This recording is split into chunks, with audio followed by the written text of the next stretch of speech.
Fala galera, trazendo aqui a correção de mais um vestibular. Vamos dar uma olhada em qual a gente vai fazer hoje. Se liga aí.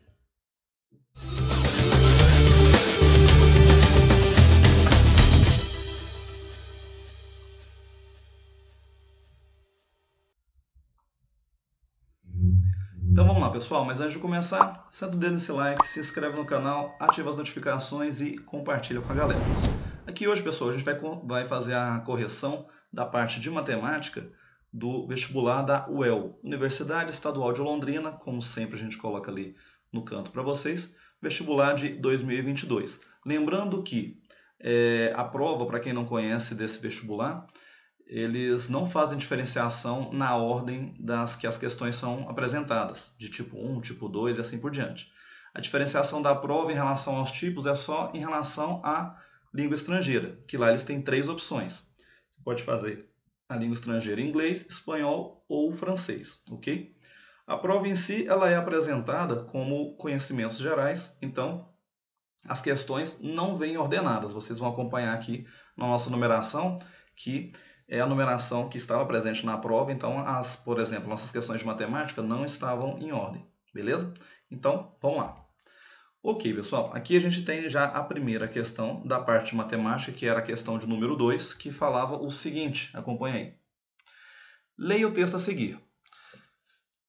Em um mundo predominantemente masculino, mulheres foram sistematicamente impedidas de fazer parte do universo da pesquisa. Sem jamais ter perdido a esperança, último dos predicados da Caixa de Pandora, a matemática Sophie Germain, aqui é a data de nascimento e falecimento dela, lutava e sofria com tais preconceitos, chegando até mesmo a apresentar-se com o pseudônimo masculino Monsieur Leblanc. Lembrando, né, pessoal, só fazendo um adendo aqui, que a gente soltou um vídeo no último dia 8 de março aí, sobre o Dia das Mulheres. A gente trouxe algumas matemáticas mulheres e seus feitos aí, né, durante a história. E uma das coisas que eu comentei era sobre isso, né, que muitas matemáticas antigamente tiveram que fazer suas publicações com nomes masculinos para poder ser aceito no começo, né? E um dos exemplos aqui, inclusive ela não estava na lista, foi a Sophie Germain, ok? Vamos lá, seguindo nossa questão. Sophie Germain era conhecida por provar matematicamente que se x, y, z, n são inteiros positivos e satisfazem as seguintes condições simultaneamente, ou seja, eu vou ter que atender a todas essas condições que vão ser impostas aqui. Então, a primeira, x, y e z são diferentes de zero, então eles não são nulos. A segunda, o MDC de x, y, o MDC de y, z e de z e x é igual a 1. E aqui a gente pode até já fazer um adendo aqui, né, que se de 2 em 2 o MDC deles é 1, eu já posso falar que o MDC também de x, y e z juntos também vai ser 1. A gente já poderia aqui fazer essa anotação. O terceiro, n é um número primo maior que 2. 4, 2n mais 1 é um número primo. E o quinto, vou dar minha posição aqui, não sei se eu estou na frente. Multiplicação deles, né, o produto deles, x, y e z, não é múltiplo de n. Então, se atendesse às 3, então x elevado a n, y elevado a n é diferente de z elevado a n, caso atendesse todas às 5. Por outro lado, se x, y, z e n não satisfazerem simultaneamente as condições dadas, deve-se checar por outro método, então fazendo cálculo ou coisas do tipo, se é diferente ou igual. Então, beleza. Então, aqui a gente vai ter que fazer uma checagem de cada um dos itens. Parece uma questão muito trabalhosa, mas a gente vai ver que não vai ser tanto assim, ok? Então, vamos lá. Com base nesse enunciado e nos conhecimentos matemáticos, atribua V para verdadeiro, F para falso, as afirmativas a seguir. A dicção hoje aqui não está legal, não. Então, vamos aqui para cada um dos itens. O primeiro que a gente tem ali, 1 elevado a 11 mais 23 elevado a 11 mais 24 elevado a 11. Vamos ver se isso aqui é verdadeiro ou não, tá? Então, vamos olhar ali essa ideia. 1 elevado a 11, 23 elevado a 11, isso é igual a 24 elevado a 11. Manualmente, uma canseira fazer essas potências aqui, né? Então, claro que a gente vai testar as condições que ele deu. A primeira é x, y e z são diferentes de zero. Então, realmente eles são diferentes de zero. Então, para a primeira, tá ok. Para a segunda, ele falou que, inclusive na anotação que eu fiz, né? O MDC dos três valores é igual a 1. E se a gente fizer um MDC de 1, 23 e 24, eles não vão ter divisores em comum, né? De 1, 23 e 24. Eles não têm nenhum divisor em comum além do 1. Então, é o único ali, né? Então vai ser 1. Então, beleza, a segunda. Vamos para a terceira. Na terceira ele diz o seguinte, vamos voltar lá.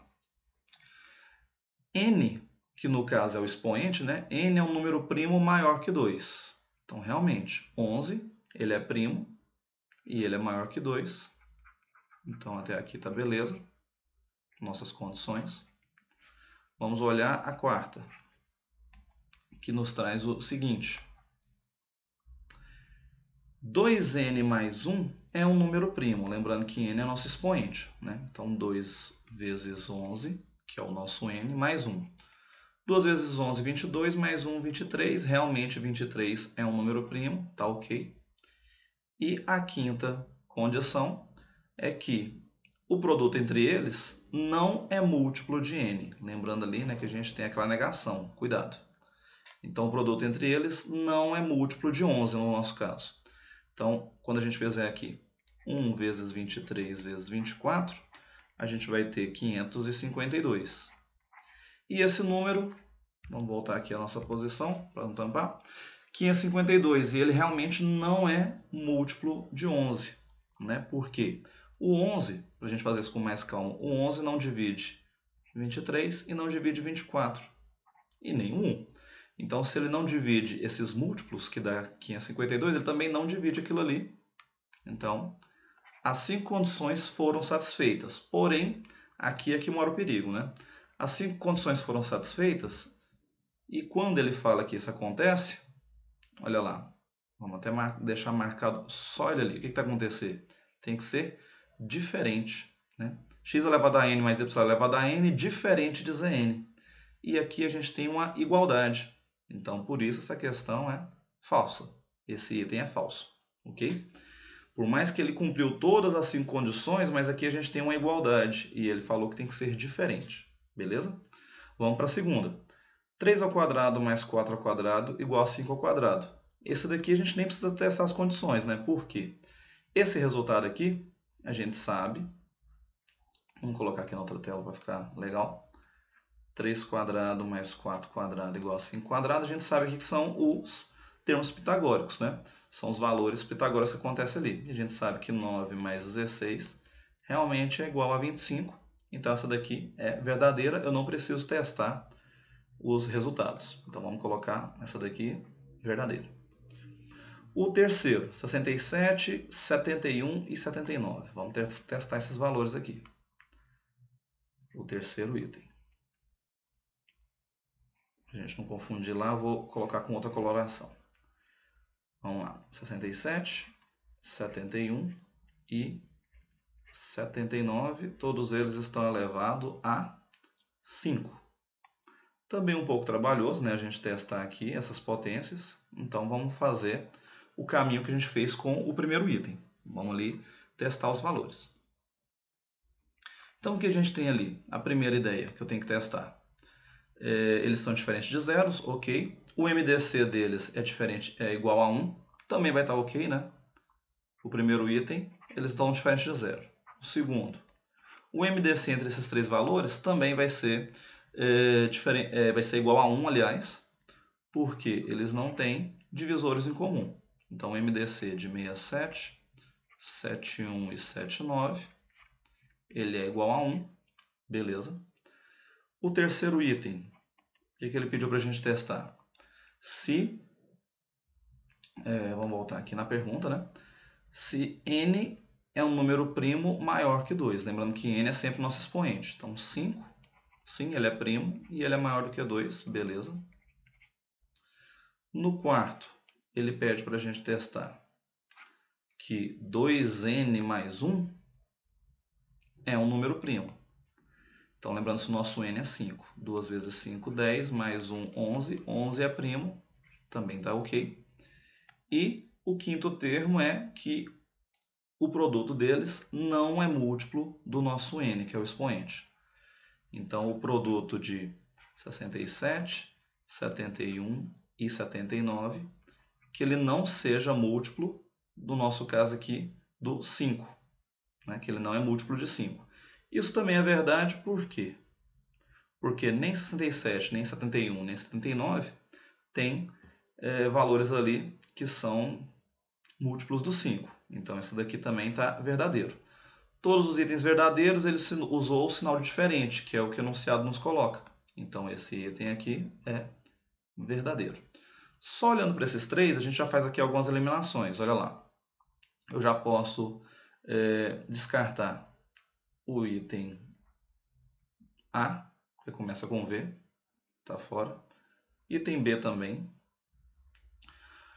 E fico entre os outros aqui. Agora, FVV, o único item que a gente tem com essa sequência, para ser o nosso gabarito, já é o item C. Então aqui eu já teria minha resposta. Eu já sei que C de certo, já é nosso gabarito. Mas, a título de aprendizado, né, vamos olhar os outros dois. O que ele falou ali para a gente? N pertence aos naturais, tal que N é um número primo. E ele está contido num outro conjunto. N pertence aos naturais, tal que 2n mais 1 é um número primo. Então aqui, por que essa questão ela vai ser falsa? Acompanha ali com a gente. Nota que quem está falando que é primo aqui no segundo conjunto é 2n mais 1. E n é um número natural. Então, por exemplo, eu poderia colocar aqui esse n sendo 0. 2 vezes 0 é 0, 0 mais 1, 1. Ok. Só que nesse primeiro grupo aqui, o n sendo 0, 0 não é primo, né? Então aqui a gente já teria um contra-exemplo em relação ao que foi afirmado. E a última tem que ser verdadeira, e realmente ela vai ser verdadeira porque ele falou que n pertencente aos naturais, tal que n é um número primo, intersecção com 2n mais 1 ser um número primo é diferente de nulo. E realmente, né, a intersecção desses dois não é nula, não é vazia, aliás, né? Porque eu posso colocar ali, por exemplo, o meu n sendo 2. 2 é primo, e aqui 2 vezes 2, 4, 4 mais 1, 5. 5 também é primo.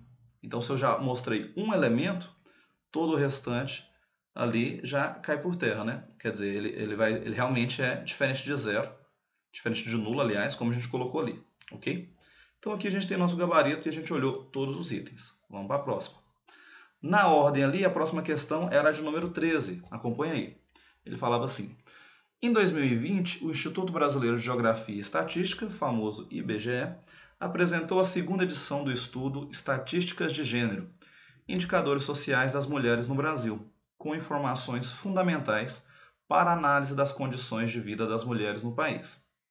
Com base no infográfico, considere a seguir. Então, nosso infográfico eu peguei ele e coloquei em outra tela para a gente analisar com mais calma, tá?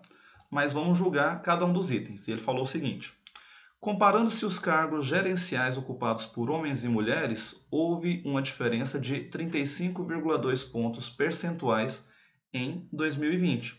Então vamos olhar isso. Aqui está o nosso infográfico. Vamos olhar aqui onde está essa informação. Olha lá, cargos gerenciais em 2020. A gente tem que os homens ocuparam 62,6 e as mulheres 37,4. Então ele falou a diferença. Se eu fizer a diferença entre eles aqui, 62,6 menos 37,4, a gente vai ter 25,2. E esse é o valor que ele colocou ali.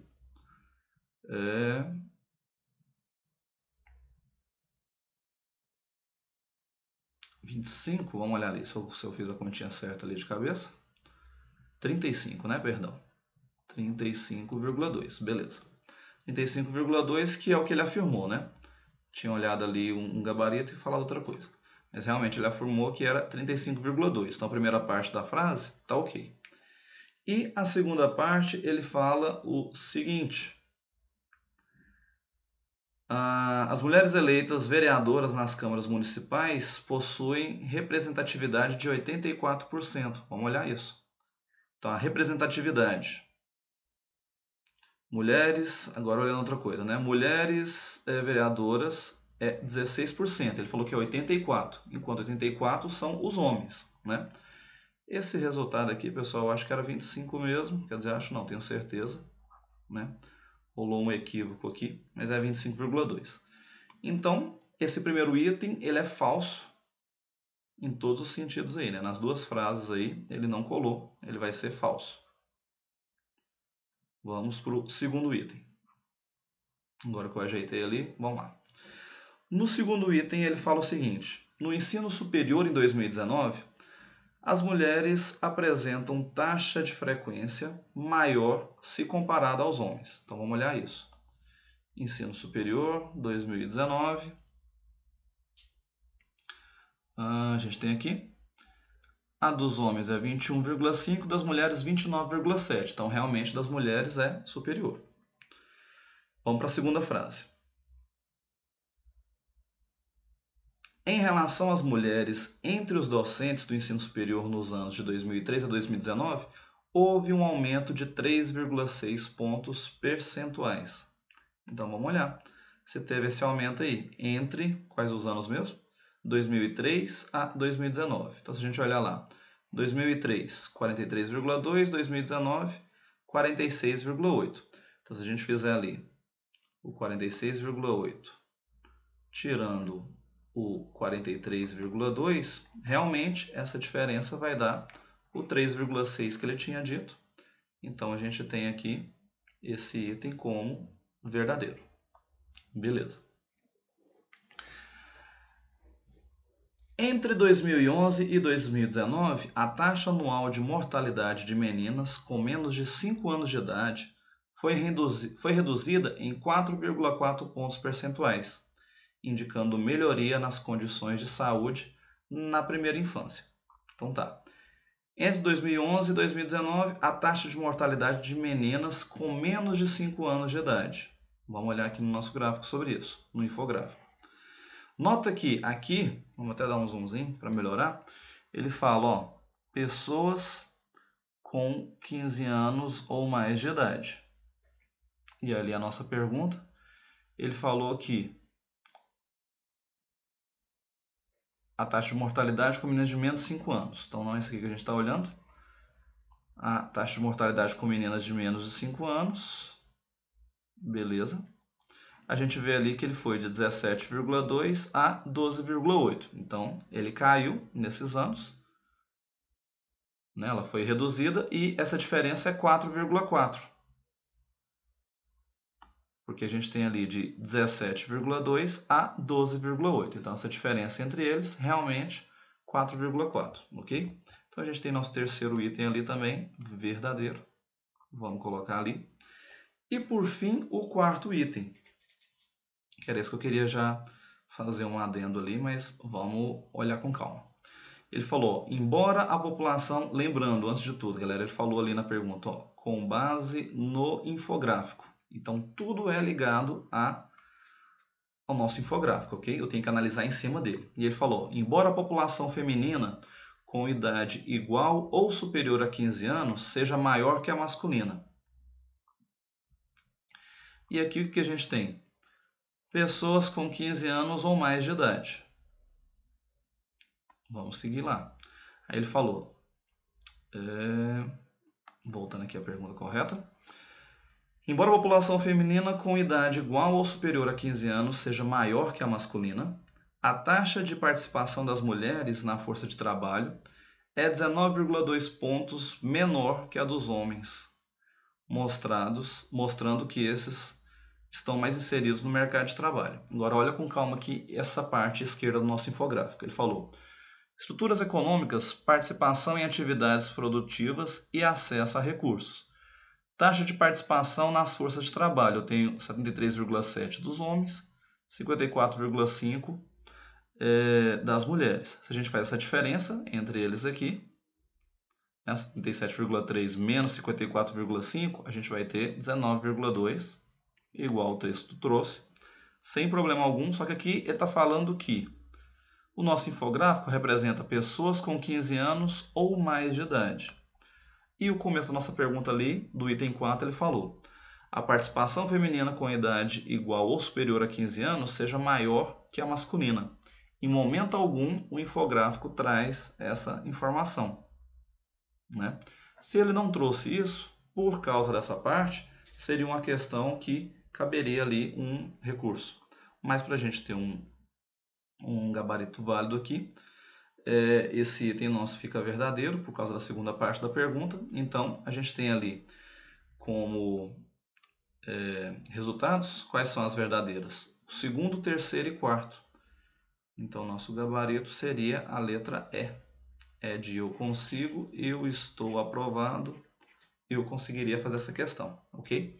Mas uma questãozinha aí que caberia recurso por causa daquela informação ali que não está no infográfico, tá bom? Seguindo para a próxima, galera, a questão de número 14. Essa daqui ficou na sequência, né? Ela trouxe o seguinte para a gente. No universo virtual é comum que quem diga não lê os comentários, não lê os comentários, não lê os comentários, uma vez que parecem males saídos da caixa de Pandora de tão violentos que são. Entretanto, utilizando a ciência como guia, pode-se navegar de modo crítico e embasado pelas afirmações que são feitas nestas sessões.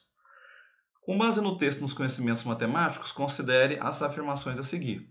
Para a correção não ficar muito longa, galera, eu não trouxe o texto, tá? Mas na internet aí você pode fazer o download dessa prova, caso você tenha feito ou não, e fazer a leitura. Aqui eu vou trazer só as informações relevantes sobre a questão que tinha ali no texto. O que ele trouxe lá? Que a gente tem 100 milhões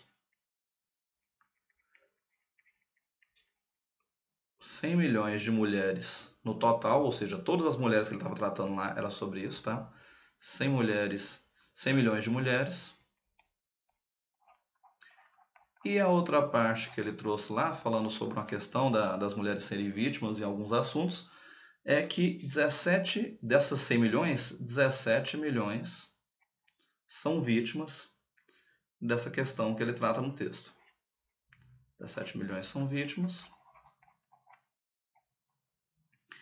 E que esses 17 milhões, em porcentagem, representa, a gente tem 24,4% acima de 16 anos, ou seja, maior de 16 anos. Então, essas são as informações que o texto nos trouxe. Coloquei aqui numa colinha pra gente, beleza? Então, sabendo disso, vamos olhar aqui nossos itens.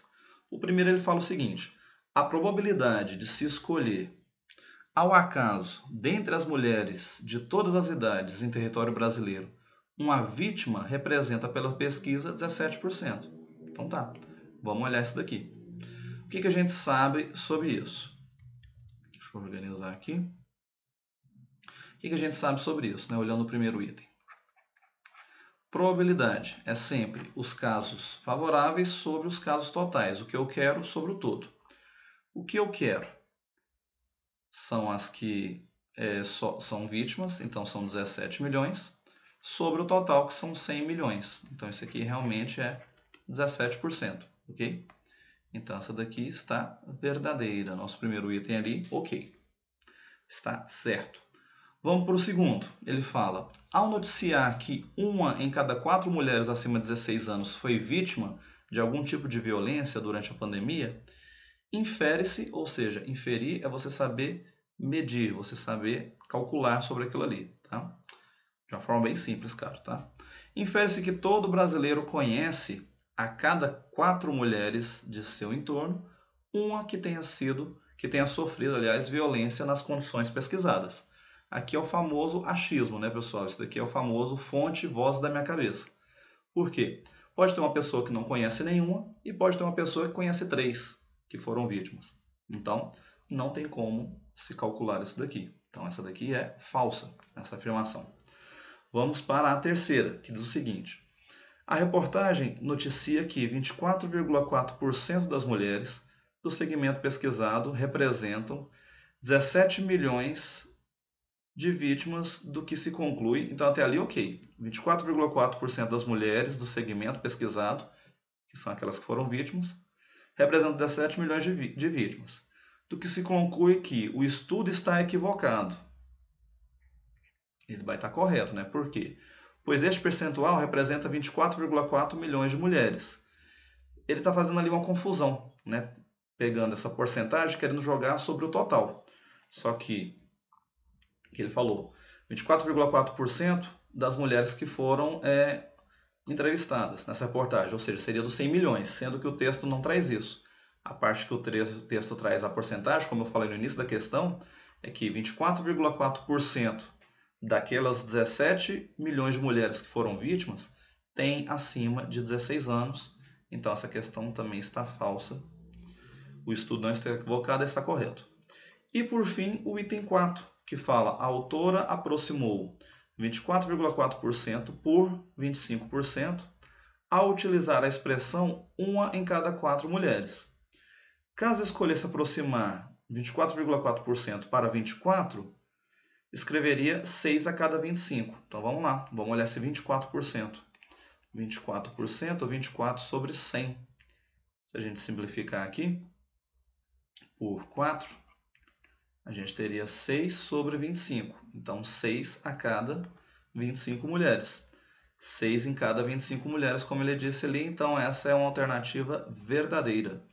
Então, como a gente vai marcar ali só as verdadeiras, então tem como verdadeira a primeira e a quarta. Nosso gabarito aqui vai ser primeira e a quarta, o item B. B de bola, B de bosque. Beleza. Fizemos aqui mais uma questão, tá? Questões aqui bem interpretativas, né, galera? E fiz uma leitura bem por cima da prova toda, mas a ideia foi em cima dessa questão dos direitos femininos, né? Então foi uma prova muito bem elaborada ali, até onde eu a li. Vamos para a próxima, galera. Questão de número 22 trouxe o seguinte: Lara Croft, a famosa personagem feminina da indústria dos games, joguei muito, né? É uma arqueóloga que explora tumbas, templos e campos. Em uma de suas missões para abrir a caixa de Pandora, realiza um salto entre dois rochedos com desnível que ele chamou de D, né? Deixa eu dar o zoom aqui pra gente.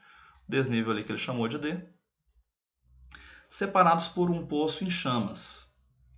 Ao chegar do outro lado, observa que a caixa de Pandora está protegida por um encantamento que somente cessa ao se conhecer o valor de D. Para ajudá-la, saiba que o salto coincide com um trecho da parábola no plano cartesiano, que passa por 3 pontos, P, M e Q, que ele deu ali. Onde P marca o início do salto, então aqui onde ela começou o salto. M é o vértice da nossa parábola. E o pulo termina em Q, delimita o final do trecho, conforme está na figura. Beleza. E aí ele trouxe, com base no texto e na figura, assinale a alternativa que representa corretamente o valor do desnível D. Beleza. Então, o que eu sei sobre isso daqui, galera? Aquilo ali eu tenho uma parábola e eu tenho o seu vértice. Esse tracejado que eu estou reforçando ele aqui de vermelho, o nosso vértice traz o eixo de simetria da nossa parábola. Quer dizer que ela é igual dos dois lados.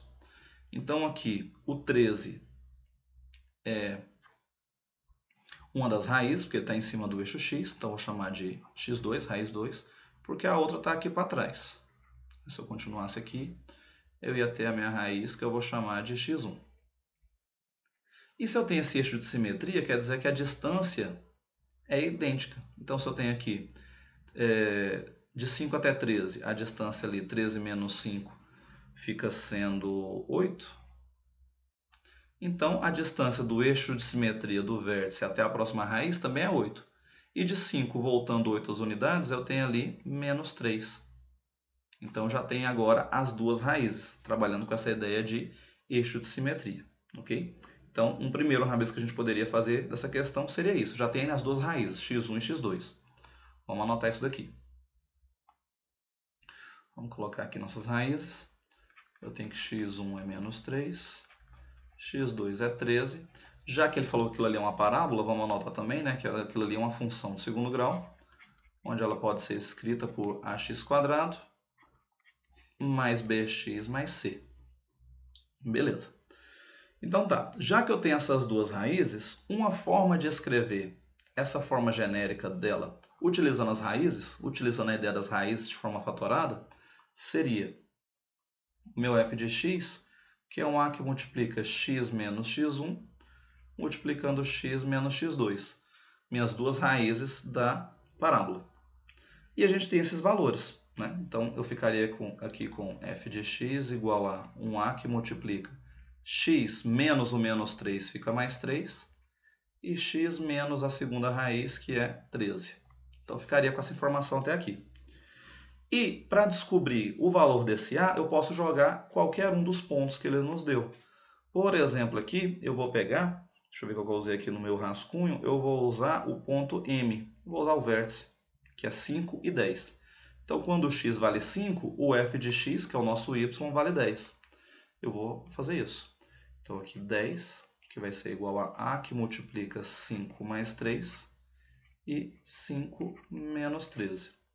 Então, a gente vai ter o seguinte, eu vou ter que 10 é igual a que multiplica 8, que multiplica menos 8. 8 menos 8 eu vou ter menos 64. Então, aqui, o nosso a, né, eu posso aqui fazer já dividir essa galera por menos 2. Aí eu vou ter então que o nosso a ele é menos 5 sobre 32. Então aqui eu tenho o valor daquele a. Deixa eu marcar ele aqui. Beleza? Então o nosso a vale isso, menos 5 sobre 32. Mas o que ele quer na questão? Ele quer o valor de d. d é a distância de 0 até o meu ponto P. Só que o meu ponto P é onde a minha parábola toca o eixo Y. Então aquele ponto ali, a gente sabe que na forma genérica lá, é aquele C. Porque esse ponto aqui, ele é formado por o x sendo 0 e o valor de d. 0D. E esse 0D aqui é o nosso valor de C, é o termo independente da minha parábola. Então, como que eu vou encontrar isso daqui? Eu vou pegar e fazer a substituição da mesma forma de outro ponto. Só que agora o ponto que eu vou jogar é aquele 0 e D. Quando x vale 0, eu vou encontrar o valor de D. Então, vou substituir ali. D é igual a, agora eu sei o valor de A, que é menos 5 sobre 32, que multiplica o x sendo 0, né? 0 mais 3 e 0 menos 13.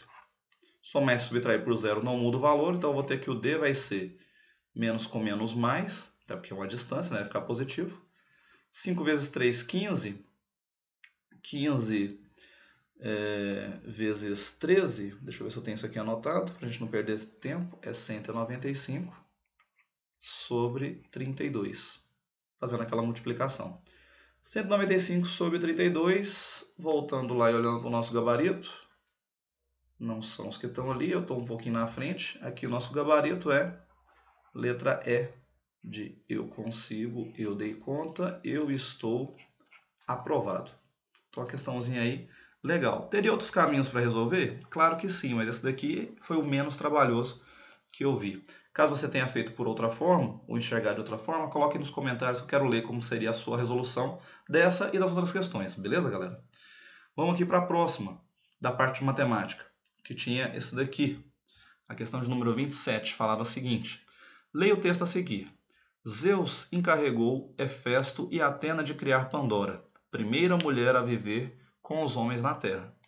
Pandora recebeu qualidades como graça, beleza e inteligência. Antes de ser enviada à Terra, Zeus entregou-lhe uma caixa com a recomendação de que esta não deveria ser aberta. Nela continham todos os infinitos males do mundo, a guerra, o ódio, a inveja, e o único bom bem que tinha, né, era a esperança. Ótima leitura aí, caso o pessoal não conheça a parte aí da mitologia grega, é perfeita. Como disse ali, né, o único dom da caixa. Pandora não conseguiu resistir à curiosidade e, abrindo a caixa, libertou todas as mazelas. Arrependida, tornou a fechá-la, mantendo presa somente a esperança, né? Que na história a última que sairia de lá era a esperança, e ela fechou, e lá dentro ficou só a esperança. Considere que a caixa de Pandora tenha volume C maior que meio. Então vou anotar isso aqui em outra tela. C é maior que meio.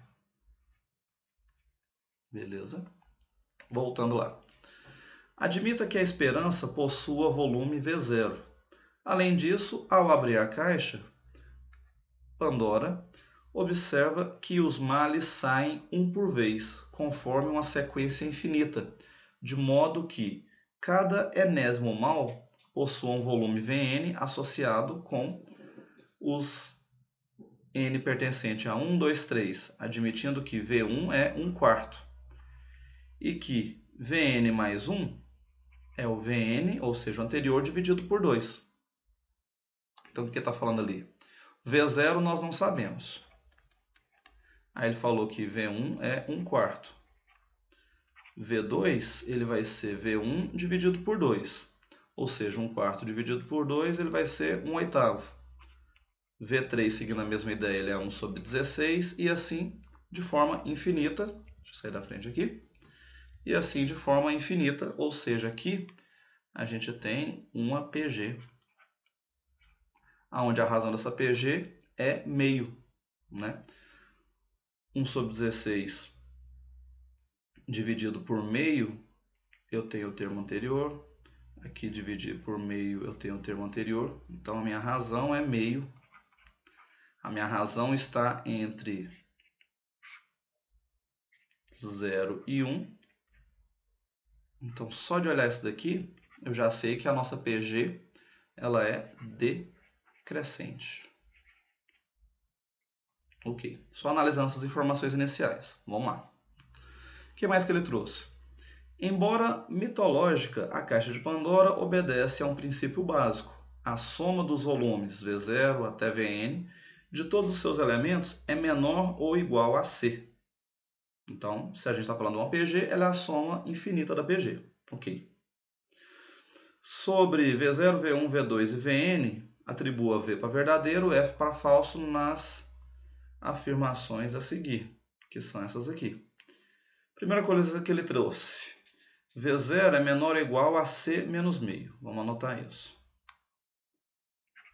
V0 menor ou igual a C menos meio. Dessa forma que ele trouxe? Isso. Então tá. V0 a gente não sabe o valor.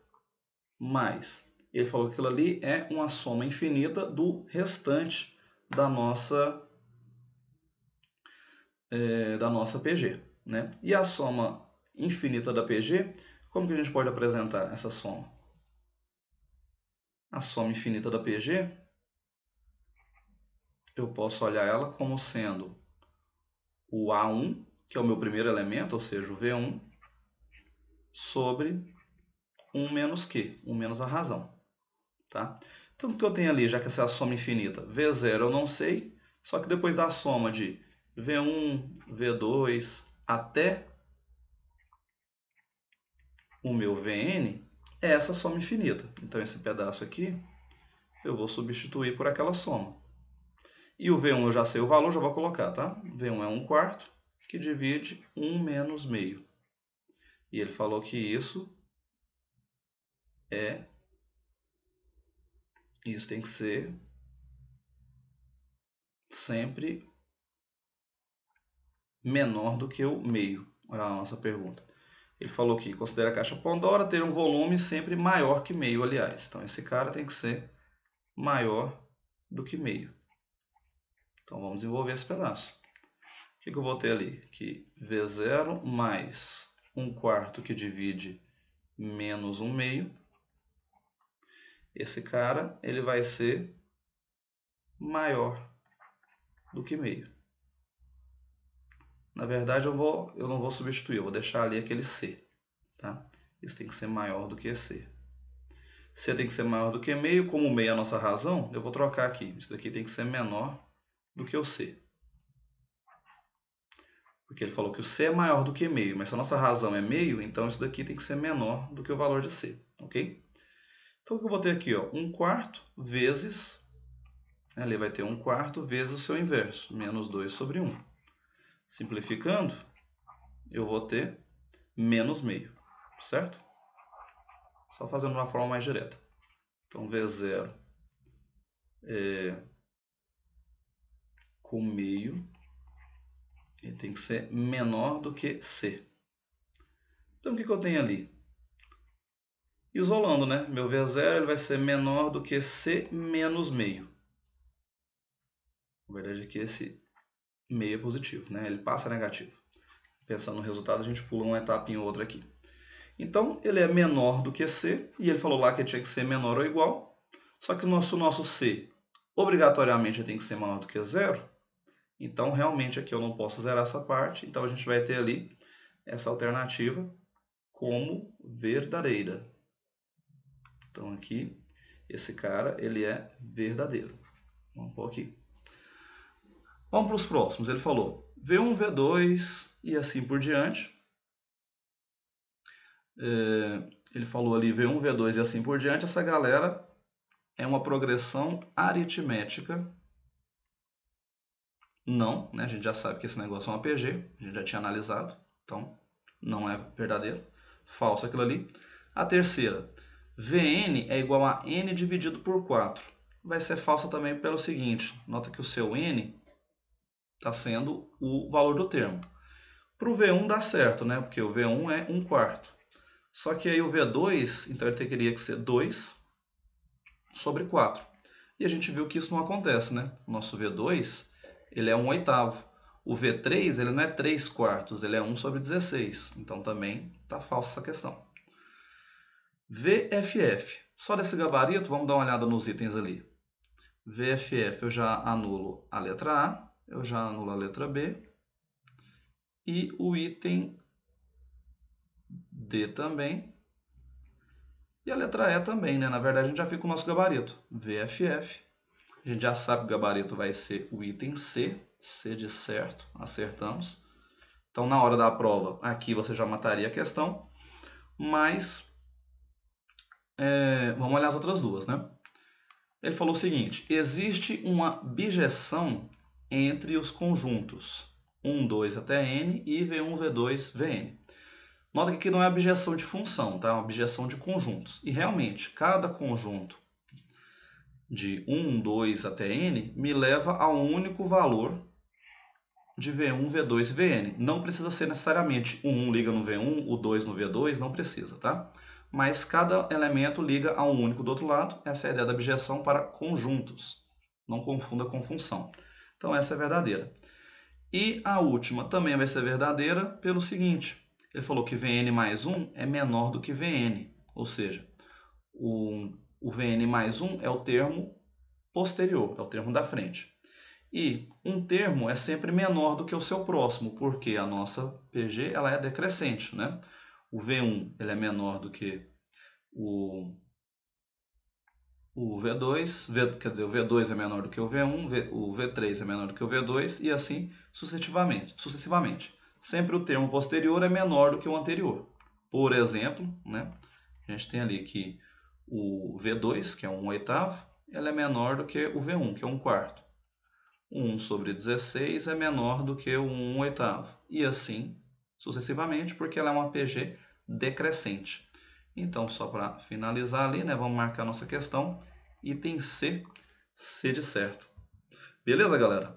Então, aqui, para quem não conhecia esse estilo de prova, tá aí o vestibular da UEL, Universidade Estadual de Londrina. Vejo vocês numa próxima aula, um próximo vídeo, um próximo material. Até lá!